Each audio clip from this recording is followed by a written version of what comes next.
விடுவேன் என்று நினைத்தாயோ? ஊரில் ஒரு பிரச்சனை வந்தது.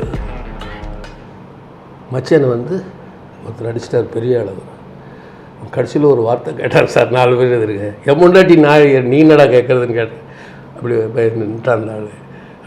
அப்படியே நிறுத்திட்டோம்.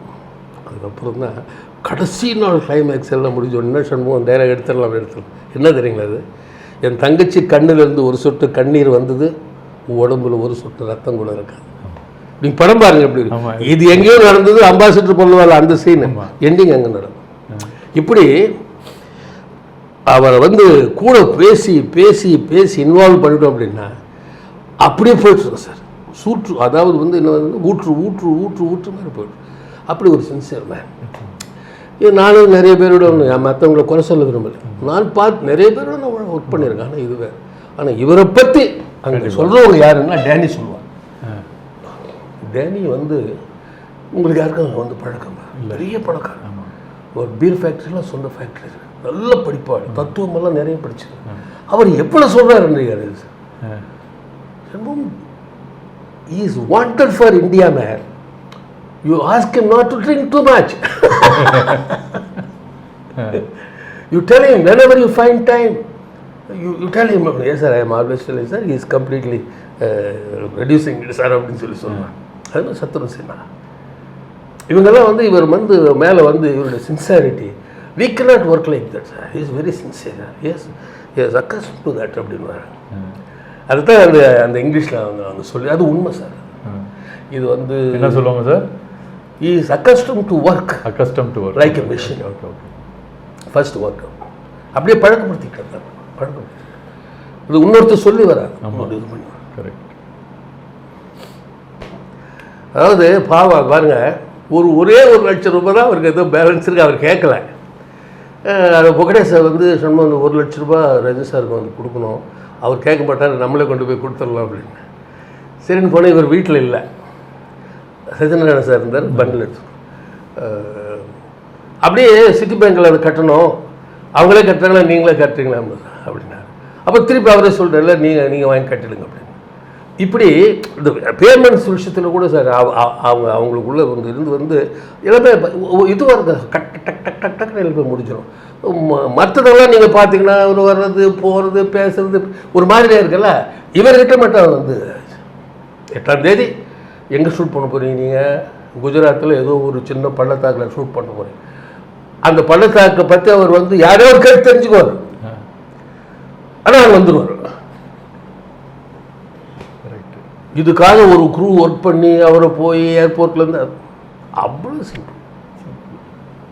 அப்படி ஒரு மனிதன் எதுக்காக இருக்குன்னா, பின்னாடி நான் வந்து அவரை பற்றி நிறைய சொல்ல வேண்டியிருக்காரு. அப்படின்னா ஒரு மனிதன் தன் நேர்மையில், தன் அறிவில், தன் திறமையில், தன் கடுமையான உழைப்பில் ஒரு நற்பணியை எடுத்துக்கொண்டு அதை செய்ய வேண்டும் என்று முனைய வேண்டும் என்றால் அந்த மனிதனுக்கென்று ஒரு தனிப்பட்ட குணாதிசயம் இருக்க வேண்டும், அது உடன்பிறந்து இருக்க வேண்டும். அதுக்கு தான் நான் வந்து சொல்கிறேன். இப்போ திடீர்னு பார்த்து சொல்கிறது இல்லை. 1977 எப்படி பார்த்தனோ திருப்பி 91 அவரை நான் பார்க்குறேன். அதுக்கப்புறம் திருப்பி அண்ணாமலையில் அவரோட இன்வால்வ் ஆகிறேன். அப்போ பார்க்கும்போது என்னென்னா வெல் பில்ட், அதாவது himself is built with some good ideas, good thoughts. அதுதான் அது மாறல எப்போ. இப்போ பயங்கரமாக நான் பண்ண சார் கேட்டு சார் இறந்துட்டாரு வந்து, நான் நீங்கள் டிரைவர் வரல, நானே வண்டி விட்டுட்டு போனேன், இவர் முன்னாடி போயிட்டு சார் போயிட்டு வந்து அங்கே நேரம் வந்து கைப்பிடி சும்மா நான் எங்களை வீட்டில் வரணும் பேசிட்டு தான். அது உண்டு சார், அந்த அலர்ட்னஸ் எப்போவுமே அவர்கிட்ட வந்து அது ஒரு பழக்கமாக இருக்குது.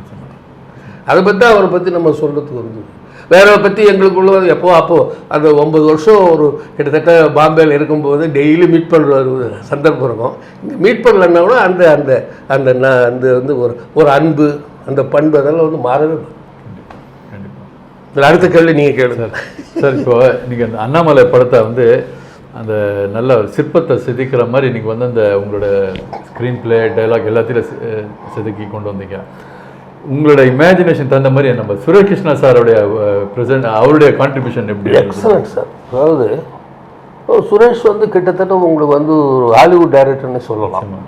எப்படின்னா அந்த விஷுவல்ஸ் ரொம்ப வந்து திங்க் பண்ணுவாங்க. அதுக்கு தகுந்த மாதிரி வந்து அவருக்கு அமைஞ்சது வந்து cameraman PS Prakash. PS Prakash வந்து நான் இப்போ கர்நாடகாவில் தான் நான் பிறந்தேன். ஒரு ரைட்டராக நான் பிறந்தது கர்நாடகா. அதனால் வந்து நிறைய படங்கள் அங்கே நான் பண்ணதுனால எனக்கு தெரியாதவங்க யாருமே கிடையாது. ஓகே, அத்தனை பேரும் இங்கேருந்து போய் தான் ஒர்க் பண்ணுவோம். அங்கே இல்லாமல் அங்கே சித்தி பாபுன்னு ஒன்று இறந்து போயிட்டார்.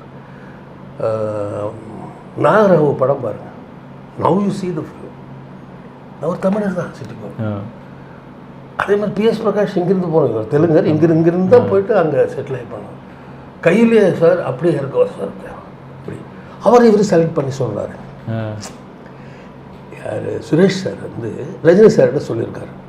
இப்போது ரஜினி சார் இப்போ வீடு கட்டிருக்காங்கல்ல, அதுக்கு முன்னாடி வந்து ஃபுல்லாக எம்டி ஏரியா இருக்குது. அந்த எம்டியில் 2 சேர் போட்டு தான் அங்கே நானும் ஒரு மணி நேரம் டிஸ்கஸ் பண்ணுவோம். வேறு யாரும் இருக்க மாட்டாங்க. அப்போ எனக்கு கூப்பிட்டு போனேன். சொன்னோம் தான் வந்து போயாச்சு. சுரேஷ் வந்தாச்சு. இன்னொரு சஜஷன் உங்களுக்கு வந்து சொல்லுங்கள், உங்களுக்கு தெரிஞ்சவர் தான் அவர் பேசுவாங்க. என்ன excellent sir, fixing my immediately WhatsApp வெங்கடாதரவி சாட்சி சார்.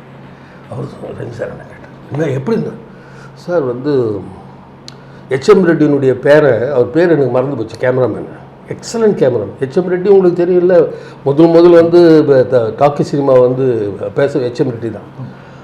அவருடைய பேரங்கிட்ட ஒரு அசிஸ்டன்ட் சார்.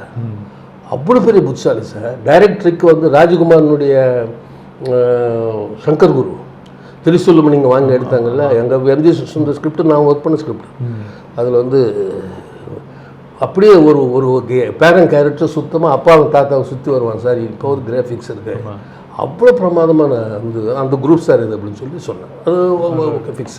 ஓகே, ஏன்னா இப்போ ஆஸ் எ ஃபேன்ஸு ஆடியன்ஸை பொறுத்த வரைக்கும் பார்த்தீங்கன்னா, நீங்கள் இது இவ்வளோ விஷயங்களெல்லாம் சொல்லும்போது தான் அந்த பேனாவுடைய மகிமை அண்ணாமலைக்கு பின்னாடி எவ்வளோ இருக்குன்றது எங்களுக்கு தெரிய வந்தது. ஆனால் அதுக்கு முன்னாடி நாங்கள் பார்த்து ரசித்தது கொண்டாடினதெல்லாம் வந்து சுரேஷ் கிருஷ்ணா சாரோட அந்த ப்ரெசன்டேஷன். ஏன்னா அந்த அந்த படத்தில் தான் பார்த்தீங்கன்னா டோட்டலாக அந்த சூப்பர் ஸ்டாரோடைய அந்த ஸ்க்ரீன் ப்ரெசன்ஸு இமேஜே டோட்டலாக மாறுது. ஒவ்வொரு ஷார்ட் பியூட்டிலேருந்து அவ்வளோ ரசித்தோம். உதாரணத்துக்கு அந்த எஸ்கலேட்டரில் அந்த மேலே கீழே அது வந்து என்ன ஆகுதுன்னா, ஏர்போர்ட்டில் ஒரு சென்டார் இருக்குது பாம்பேயில், ஜுஹூவில் ஒரு சென்டார் இருக்குது. சென்டார்ன்றது வந்து அரசாங்கம் நடத்துகின்ற ஒரு ஹோட்டல். அதுக்கு வந்து அந்த டிசைன் பண்ணி கட்டணம் போகிற யாருன்னா இந்தியன் ஆர்கிடெக்ட்ஸ் கிடையாது. நான் இன்டர்நேஷ்னல் ஸ்டாண்டர்டில் வந்து பாசஞ்சர்ஸ் வருவாங்க இல்லையா, அதனால் வந்து ஜெர்மன் ஆர்கிடெக்ட்ஸ் பண்ணது. ஓகே, அதுவும் ஜுகு சென்டார் நீங்கள் போனால் பாருங்கள். ஜுகு சென்டாரில் நீங்கள் மேலே ஏறி போவீங்க, ஒரு பிளாட்டியோ வரும், ரிசப்ஷன் இருக்கும், அங்கேருந்து கீழே இறங்கும் எஸ்கலேட்டர்ஸ். உங்களுக்கு கீழே போகும். அங்கே கீழே வந்து ஒரு காஃபி ஷாப் இருக்குது. I think there maybe coffee shops in India, but அந்த மாதிரி ஒரு சவுத் இந்தியன் டேஸ்ட்டு நான் பார்த்ததே கிடையாது. நைட்டு 11 மணிக்கு மேலே கோவிந்தாலேருந்து ஆர்டிஸ்ட் ஃபுல்லாக அங்கே தான் ஒரு தோசை இட்லி சாப்பிட்றது. நான் ஒரு 8:45 ஒர்க் பண்ணிவிட்டு குளிச்சுட்டு 11 மணிக்கு மேலே தான் அங்கே போவேன். அப்போ தான் எனக்கு இந்த காஃபி ஷாப்பு. அப்போ நான் சீன் சொல்லும்போது ரொம்ப எங்கே நான் பார்க்கலையே அப்படின்னா, ஜுகு சென்டரில் அது இருக்கா? ஆமாம் சார் இருக்குது. இல்லை ஜுகு சென்டர் தான் நீங்கள் சொல்கிறீங்களா? ஆமாம் சார், நான் தான் டெய்லி அங்கேருந்து எனக்கு நான் இருக்கிற வந்து சீசைடு ஹோட்டலு, சாடிஸ் ஹோட்டலுக்கு எனக்கு அதுக்கு வந்து வாக்கிங் டிஸ்டன்ஸ் சார். சில இடத்துல வாக்கிங்லேயே வந்து சாப்பிட்டுட்டு மெதுவாக நடந்து போவோம் சார் நான் அப்படின்னு. அப்புறம் யாரும் ஆர்ட் டைரக்டர் பார்த்து வந்து கரெக்ட் பண்ணிட்டு தான் அப்புறம் வந்து, ஏன்னா லொக்கேஷன் ஃபுல்லாக நான் தான் ஃபிக்ஸ் பண்ணேன். ஆமாம், எல்லா பர்மிஷன்ஸும் நான் தான் வாங்கினேன். ராமநாதன் சார் டிபெண்ட் பண்ணேன். அவருக்கு வந்து ஏதோ கொஞ்சம் சரியில்லாமல் நான் தான் கம்ப்ளீட்டாக சீராக்லேருந்து எல்லாம். அப்பா சீராக்கு அதுக்கப்புறம் தான் வெடிகுண்டு வச்சு வெடிக்கிறாங்க. எல்லா ஹோட்டல்ஸும் நான் தான் போயிட்டு அதை மட்டுமே தனியாக சாப்டராக வந்து கொடுப்போம். ஒரு மேனேஜர் கூட பர்மிஷன் வர பண்ணுறாங்க. எப்படிலாம் அவங்க வீட்டுக்கு போய் கெஞ்சி கூத்தாடி நான் பர்மிஷன் வாங்கினது தனி கதை. சொல்லுங்கள் சார் அந்த கதையை, அண்ணாமலையோட லொக்கேஷன்ஸ் மகிமைகள். அதாவது இந்த இடத்த ஜுகு சென்டாரில் வந்து காலையில் கொடுக்குமான்றார். இன்டர்நேஷ்னல் ஃப்ளைட்ஸ் எப்போ க்ளோஸ் ஆகும்? நைட்டு 12:45 மணிக்கு க்ளோஸ் ஆகுது. அதுக்கப்புறம் காலைல 6 மணியில் நீங்கள் ஷூட் பண்ணிங்க சார். ஒரு ஹீரோ மீதி நேரத்துலலாம் வந்து எல்லா வேலையும் பார்த்துட்டு Rajini sir super star sir. அவர் எதுக்கு வந்து அவ்வளோ கஷ்டப்படணும்? இப்போ வந்து என்ன சொல்லணும் சார், அதில் ஒன்று எடுத்துருவோம் கொடுக்குறாங்கல்ல அப்படின்னு அவர் எல்லாம் இருந்து மறுநாள் 6:45 6 மணிக்கு அடிக்க ஆரம்பிச்சிட்டாரு பெல்லு. 6:45 வந்து எல்லாம் இது பண்ணி அதுக்கு அந்த அம்மா மேனேஜருடைய மிஸ்ஸஸ் வந்து ரிசப்ஷனுக்கு வந்திருந்தாங்க. நான் போயிட்டோம்மா நீங்கள் சொல்லுங்கம்மா ரஜினி சாருக்காக ஒரு சினிமா அப்படின்னு அந்த அம்மா போய் சொல்லியிருக்காங்க. அப்புறம் தான் அவர் வந்து சொன்னார், இந்த உலகத்தில் எது வேணாலும் சாதிப்பியானே. என் ஒய்ஃப் சொல்லும் போது அந்த படத்துக்கு நீங்கள் பர்மிஷன் கொடுத்துருக்கப்பா 3 நாளாக வெயிட் பண்ணுறாங்களா அப்படின்னு. அந்த அளவுக்கு இவருக்கு பாம்பேயில் கூட நல்ல கேரக்டர்ஸ் நடிக்கிறதுனால ஒரு மரியாதை வந்து. உதயபூரில் கிரவுண்டில் ஷூட்டிங், தமிழ்நாட்டு workers, Andhra workers, Karnataka workers எல்லாம் வந்து இந்த ஏதோ ஒரு பெரிய லாஸ்டன் தூப்புற மாதிரி ஏதோ ஒரு இன்ஜினியரிங் இதில் அவங்க எல்லாம் என்ன சொல்கிறாங்க, 5:30 மணிக்கு வர்றாங்க. வந்து தெலுங்குலையும் கர்நாடகம் தமிழ் என்கிட்ட சொல்கிறாங்க, கொஞ்சம் ரஜினி சார் ஒரு 5 நிமிஷம் வந்து கையை அப்படி காட்ட தூக்க சொல்லுங்க. இவர் வந்து தூக்கணுன்னா தான் 500 பேர் வந்து ஓகே வந்துட்டு விசில் அடிச்சு அப்புறம் போய்ட்டு எங்கள் உதயபூரில் உதயபூரில் அப்படி. அதாவது ஒரு ஒரு மனிதன் தன்னுடைய பொறுப்பு, ஒரு ஹீரோன்ற பொறுப்பை மிஸ்யூஸ் பண்ண மாட்டார், யூஸ் பண்ணுவார். எப்படி இந்த படம் வந்து வெற்றி அடையும், தன்னுடைய பங்கு அதில் என்ன, அது ரொம்ப பாராட்டு. எந்த விதமான மிஸ் அண்டர்ஸ்டாண்டிங் வந்தால் கூட அதை வந்து அப்படியே வந்து கரெக்ட் பண்ண அப்படி ஒரு கேரக்டர். அதனால தான் அப்போல்லாம் இன்றைக்கி இருக்கிற திருப்பங்களை பற்றி நமக்கு தெரியாது, நம்ம ஏதோ பேசி வச்சுக்கிட்டு அந்த மாதிரி இல்லை. அன்றைக்கே வந்து நம்ம இப்படி ஒரு மனிதன் இருக்கிறது ஒரு அபூர்வம் போது தான் இப்போ வந்து அதெல்லாம் சொல்ல வேண்டிய ஒரு வந்து சுச்சுவேஷன் நம்ம தள்ளப்படுறோம். நிச்சயமாக.